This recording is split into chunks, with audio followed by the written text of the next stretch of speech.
Okay, so now we're playing the first game. Yep. It is Intel is a mission. It's a special mission for ForceZ, and 850 points. 850 points. Orks. Yep. You want to just? So I'm versing Neil. It's like, hello, Neil. Howdy ho. All right. So we got. Just take us through your army. Okay, we've got standard war boss. Nothing fancy about him. He's just got the. What did I give him? Boss pole as normal, because if you don't give him a boss pole, what's the point? And he's got a power claw and a twin link shooter. Then we've got one squad of 22 boys with a knob, with boss pole and a big chopper. They're all chopper boys, because there's no point giving them shooters since you really want to get them in close combat. There is a heavy shooter in here somewhere. He's in there. Then we've got 10 hard boys, again with 11 hard boys with a knob. The knob's got the power claw. Hard boys have just got extra armor increase, and they're all in a truck, which has no fancy extras or anything like that. Red paint, so it gets the extra one inch.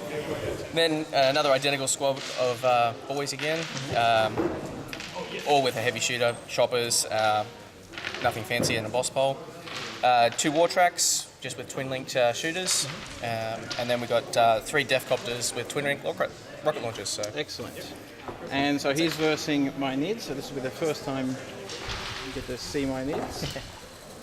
We've got one squad of Termagants, Turbogon, Flying Hive Torrent, with dual twin link Devourers, another Turbogon, and another 10 Termagants. And so, as you can see, we've got some objectives around there, but the objectives might not mean anything because this is Intel.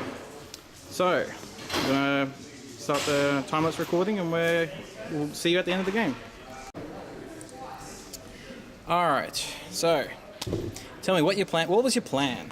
Well, as an orc, you just got to go in. You don't sit back.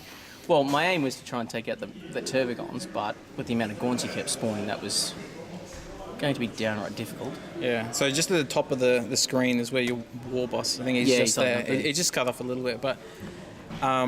so what I was trying to do, because my mission was objectives and yours was kill points, wasn't it? Yeah, purge. Yeah, so just kill everything in sight. I was trying to drive up here and just hold these, but because I got such an awesome enfeeble and your war boss squad, you couldn't resist I couldn't resist, and I just went in, and then I realised like a turn later, I shouldn't have done that, because like this big unit at the top here that charged in and went yeah, and then wait a minute, I have nothing to cap anything at the back. Yeah. Well, then again, I mean, I lost. The death copters just took off, but then they came back a little bit. But the biggest one was just the war boss with boys going down especially when you charged them with all those gaunts. The fact that they went down so quickly, and then there was the truck immobilising itself. That was always funny. Yes. And then I think it was just more on the charge, orcs are great. But when they get charged? Then when they get charged. And when they get charged and they're enfeebled? That's even worse. Even worse, yes. Yeah. And Doom didn't do too much damage. No, he only caused 1 wound. Actually, that's what happened in this game as well. Only 1 wound. Yeah, I think it's time for Doomy to, go and have a sleep. Mind you, I am glad that the Yard boys kept intact. They did manage to hold their own for as long as they could, whereas the other boys just ran off. And, it was just an all-out slaughter!